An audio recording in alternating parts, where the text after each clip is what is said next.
Le journal Étienne Nabédé.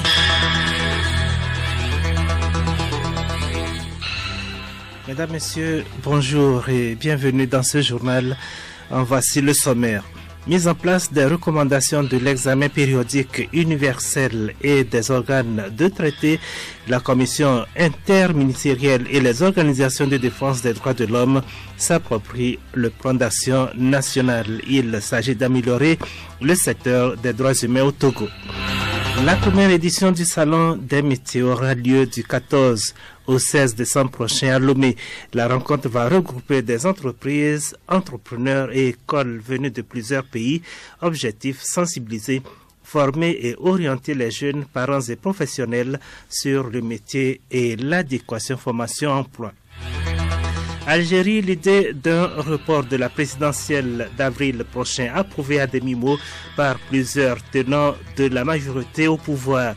Pour les constitutionnalistes, le report de la présidentielle dans la situation actuelle n'est pas justifié juridiquement et au plan de la légalité, ajoute-t-il, la Constitution ne permet pas le report de l'élection. Sport football, le tirage au sort des huitièmes de finale de la Ligue européenne des champions de football, c'est pour bientôt. Les derniers qualifiés de cette phase sont eux tous connus. Radiolomé.tg. Mesdames, Messieurs, à nouveau, bonjour. Le gouvernement togolais a rencontré ce matin les diplomates africains à Lomé. Ils ont échangé sur l'état d'avancement du suivi de la feuille de route de la CEDEAO et fait le point sur le processus électoral en cours au Togo. Le gouvernement était représenté à cette rencontre par les ministres de la Justice, Pius Agutome, de l'administration territoriale, Payaro Aboukbessi, de la fonction publique et porte-parole du gouvernement, Gilbert Bawara, ainsi que par le directeur de cabinet du ministère en charge des Affaires étrangères, Gilbert Bawara, porte-parole du gouvernement.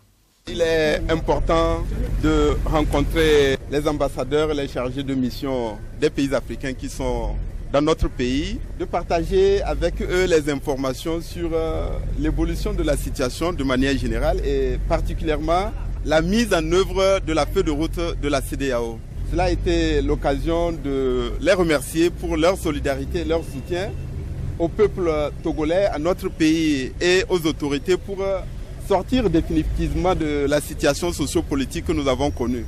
Et en même temps les rassurer sur l'état d'avancement dans la mise en œuvre de la feuille de route, notamment le processus électoral qui continue à se dérouler dans de bonnes conditions avec l'appui et l'accompagnement de la commission de la CEDEAO.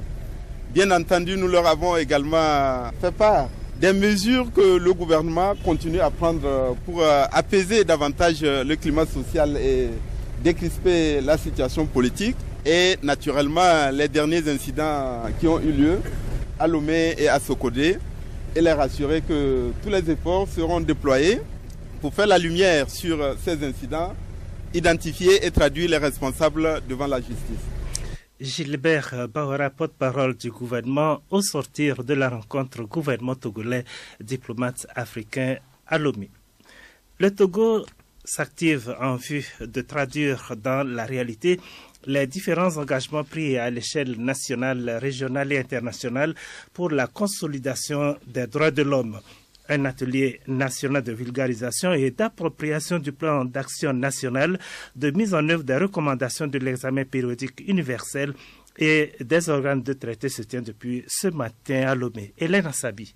Les travaux de 2 jours regroupent les membres de la commission interministérielle, les organisations de défense des droits de l'homme et les représentants des institutions publiques. Il s'agit de créer une synergie d'action entre ces différents acteurs afin d'améliorer la collecte des informations pour une mise en œuvre efficace du plan national de mise en œuvre des recommandations de l'examen périodique universel EPU. Les participants vont aussi poser les premiers jalons pour le rapport à mi-parcours de l'EPU prévu pour 2019. Narté Messan Comlon, directeur du cabinet du secrétariat d'État chargé des droits de l'homme. L'examen périodique universel a pour objectif de faire une cartographie à un moment donné. Tous les pays des Nations Unies passent devant leurs pairs et puis on fait une cartographie de la situation des droits de l'homme. Comment est-ce que cet État-là fait des efforts pour pouvoir honorer ses engagements en matière de droits de l'homme. Le Togo l'a fait déjà en 2011 et on l'a répété en 2016. Lorsque le rapport final a été adopté en mars 2016, revenu au pays, il était question de restituer les résultats. Après avoir restitué les résultats, il faut maintenant définir comment est-ce que nous allons mettre en œuvre les engagements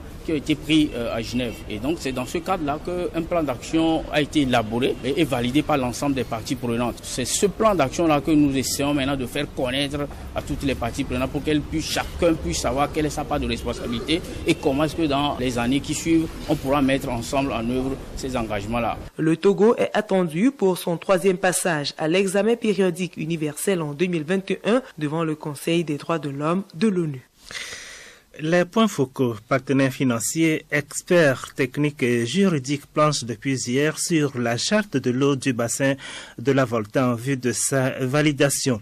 Ils vont surtout échanger sur l'harmonisation à l'échelle régionale des engagements et recommandations des ateliers nationaux pour améliorer la gestion en eau de ce bassin que se partagent 6 États de l'Afrique de l'Ouest. Léontine Atogima. Partagé effectivement par le Bénin, le Burkina Faso, la Côte d'Ivoire, le Mali, le Ghana et le Togo, le fleuve Volta dispose des ressources en eau cruciales pour le développement économique et social des États riverains.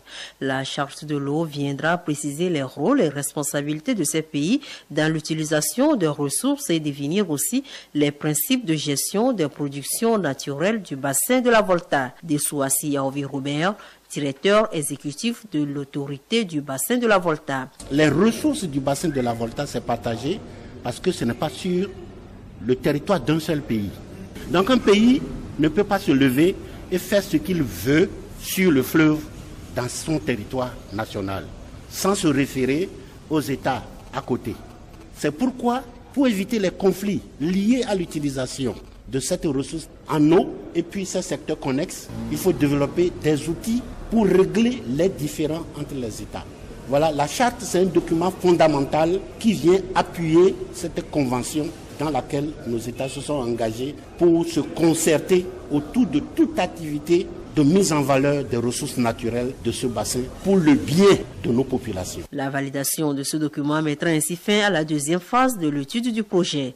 Akakpogorou, point focal de l'ABV au Togo. La charte objet du présent atelier vient compléter cette convention de 2007 pour préciser le rôle et la responsabilité des États riverains de ce bassin. Il sera question d'examiner ce que le consultant nous a proposé, qui d'ailleurs a fait déjà l'objet des ateliers nationaux de validation, de mettre d'accord sur donc, cette nouvelle proposition et l'adopter comme document. Pour le secrétaire général Atim Tchabouré, représentant le ministre de l'eau et de l'hydraulique villageoise, la mise en œuvre de cette charte renforcera la coopération entre les États transfrontaliers au fleuve. Écoutez Radio Lomé sur le web sur le www.radiolomé.tg. Ouverture ce matin à Lomé des travaux de l'atelier de partage des membres de la Coalition nationale pour l'éducation pour tous sur les résultats du Fonds de la Société pour l'éducation. Créé depuis 2000 au lendemain de la conférence de Dakar, la coalition s'est fixée pour mission de fédérer et de renforcer l'action de tous les acteurs et partenaires pour mobiliser des ressources en faveur d'une éducation de qualité pour tous. Les grands résultats et défis pour la mise en œuvre de l'ODDH seront présentés aux participants.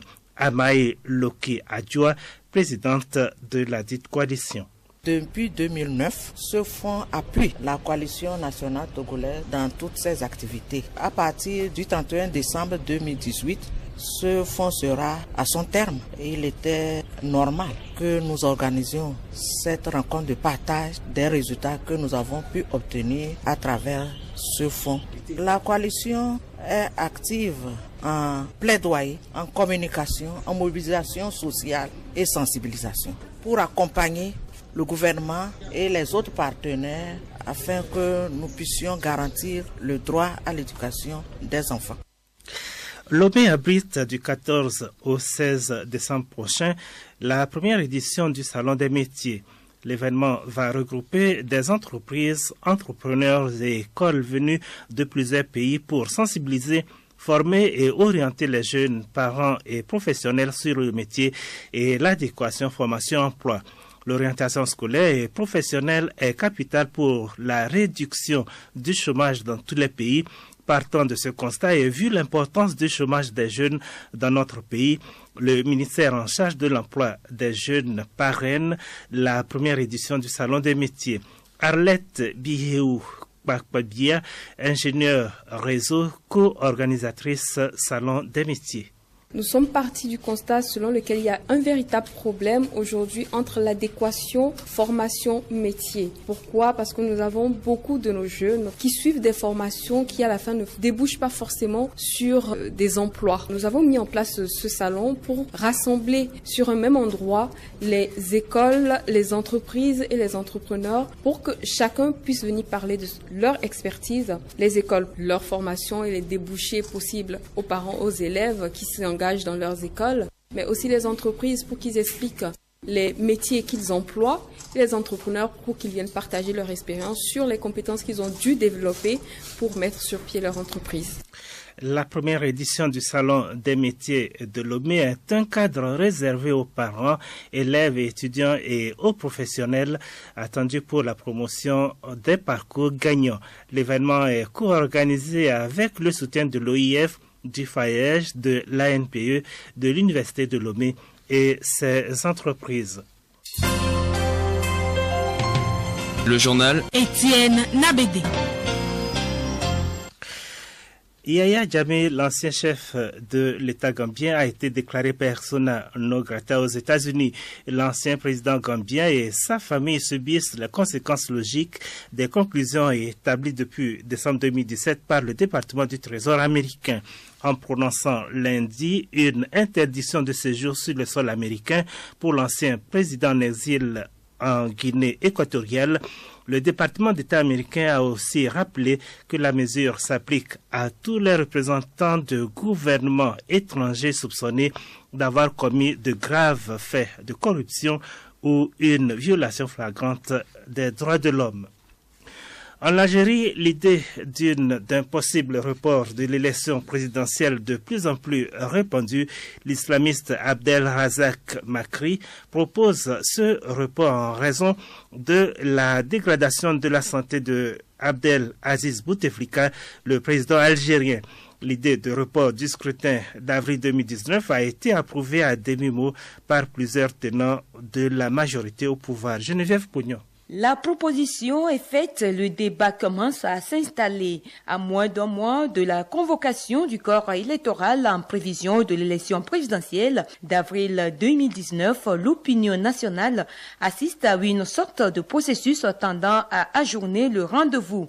En effet, on est passé en quelques semaines de l'idée d'une 5e mandature du chef de l'État à celle de la prorogation du mandat actuel pour entrer dans une période de transition. Légalement, le report de la présidentielle dans la situation actuelle n'est pas justifié. C'est ce que pense la constitutionnaliste Fatia Benabou. Juridiquement, au plan de la légalité, la Constitution ne permet pas le report de l'élection, explique-t-elle. Selon elle, le report des élections est prévu seulement dans des conditions citées par l'article 110 de la Constitution. Et donc, pour la constitutionnaliste, le report des élections peut intervenir s'il y a un rapport de force politique favorable. Et sans transition, magazine agricole.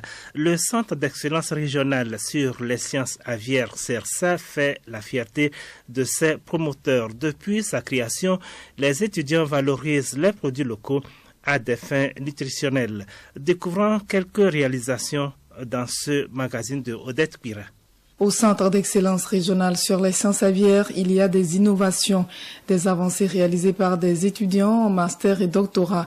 Professeur Kokutona, directeur général du CERSA. Il y a un étudiant qui a utilisé le poulet pour faire des biscuits. Donc il y a des biscuits au poulet aujourd'hui. Nous avons un autre étudiant qui a transformé l'œuf en poudre. Ouais. Vous savez bien que par moment au Togo, il y a des œufs qui sont en abondance, par moment il n'y en a pas. Mais quand on prend un œuf de 100 grammes, il y a 65 grammes d'eau dedans. Donc on achète 65 grammes d'eau. Il suffit de sortir l'eau et de le remettre quand on en a besoin. Et donc un étudiant a travaillé sur ça et la poudre d'œuf qu'il a produit, on essaie de reprendre cette poudre-là pour enrichir les farines infantiles. Nous avons d'autres étudiants qui ont travaillé sur la poudre d'os à l'abattoir de Lomé. Il y a des tonnes d'os qu'on jette. Vous voyez, non? Mais ce sont des éléments qu'on peut valoriser en alimentation animale, spécialement pour les poules pondeuses qui ont beaucoup besoin de calcium et de phosphore qu'on n'en trouve pas. Donc, des partenaires techniques et financiers sont invités pour accompagner ces étudiants pour valoriser ces découvertes. Professeur Tona. Nous espérons que des industriels vont le prendre en main. C'est la raison pour ça que nous avons invité aussi les acteurs de la filière à voir ce que nous faisons. L'huile rouge qui est là, qu'on peut aussi utiliser dans l'alimentation, qui donne beaucoup d'énergie. Ouais, quand le maïs va coûter trop cher, et si on a le marché de l'huile rouge, on peut prendre l'huile rouge, remplacer le maïs en termes d'énergie pour donner de l'énergie à l'aliment des volailles. Donc pour citer quelques-unes des innovations, voilà ce que je peux dire. Je ne peux pas tout citer ici parce que si on reste là, on ne va pas en finir. Nous utilisons encore beaucoup d'autres produits. La graine de papaye, par exemple, la feuille de moringa, pour éviter qu'on traite les poules avec beaucoup d'antibiotiques qui ne sont pas bons pour nous. À jeudi prochain. C'est le sport et nous y sommes. Le tirage au sort pour les huitièmes de finale de la Ligue européenne des champions de foot, c'est pour bientôt. Les derniers qualifiés pour ces huitièmes de finale sont eux tous connus. Milek Agbokou.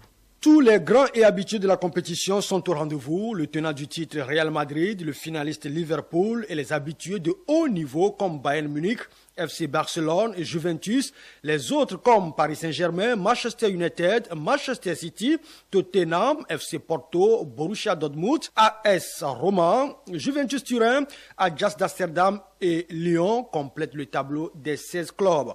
Le tirage au sort des huitièmes de finale aura lieu précisément lundi prochain à 12h à Nyon en Suisse. 2 chapeaux seront constitués, le premier avec les premiers de chaque groupe, le second avec les deuxièmes. Les matchs allés se jouent les 12, 13 et 19, 20 février. Les matchs retour les 5, 6, 12 mars 2019. Au Togo, les demi-finalistes du tournoi UFOA Zone B sont connus. Il s'agit du Nigeria qui sera face au Mali d'une part et du Sénégal qui s'opposera au Niger d'autre part. Lors de la troisième et dernière rencontre du groupe, le Nigeria a battu ce mercredi le Ghana 4-2. Les demi-finales se jouent ce vendredi au stade municipal de Lomé. On jouera la 9e journée du championnat de D2 dimanche prochain dans la zone sud. À Gaza joue à Sfosa, en temps 2 étoiles filantes, Arabia SNPT, Kotoko, Ifodje puis Okiti, Espoir. Mise à jour du calendrier du championnat de première division, Gomido 7e accueille le 3e Sahara de Bafilo au municipal de Kpalimé ce jeudi même. Gomido essaiera de rassurer son public lors de son dernier match en retard en faisant l'essentiel devant les jeunes de Bafilo qui eux n'auront pas fléchi pour dégringoler dans le classement. L'affiche promet un beau spectacle ce jeudi à Kpalimé. Au même moment, Koroki Metete de Tchamba jouera gros à AS Togoport de Lomé. Koroki profitera de la même forme actuelle de AS Togoport pour se faire sa santé. Mais le football étant ce qu'il est, Koroki Metete de Tchamba doit jouer la prudence pour ne pas être surpris à la fin du match.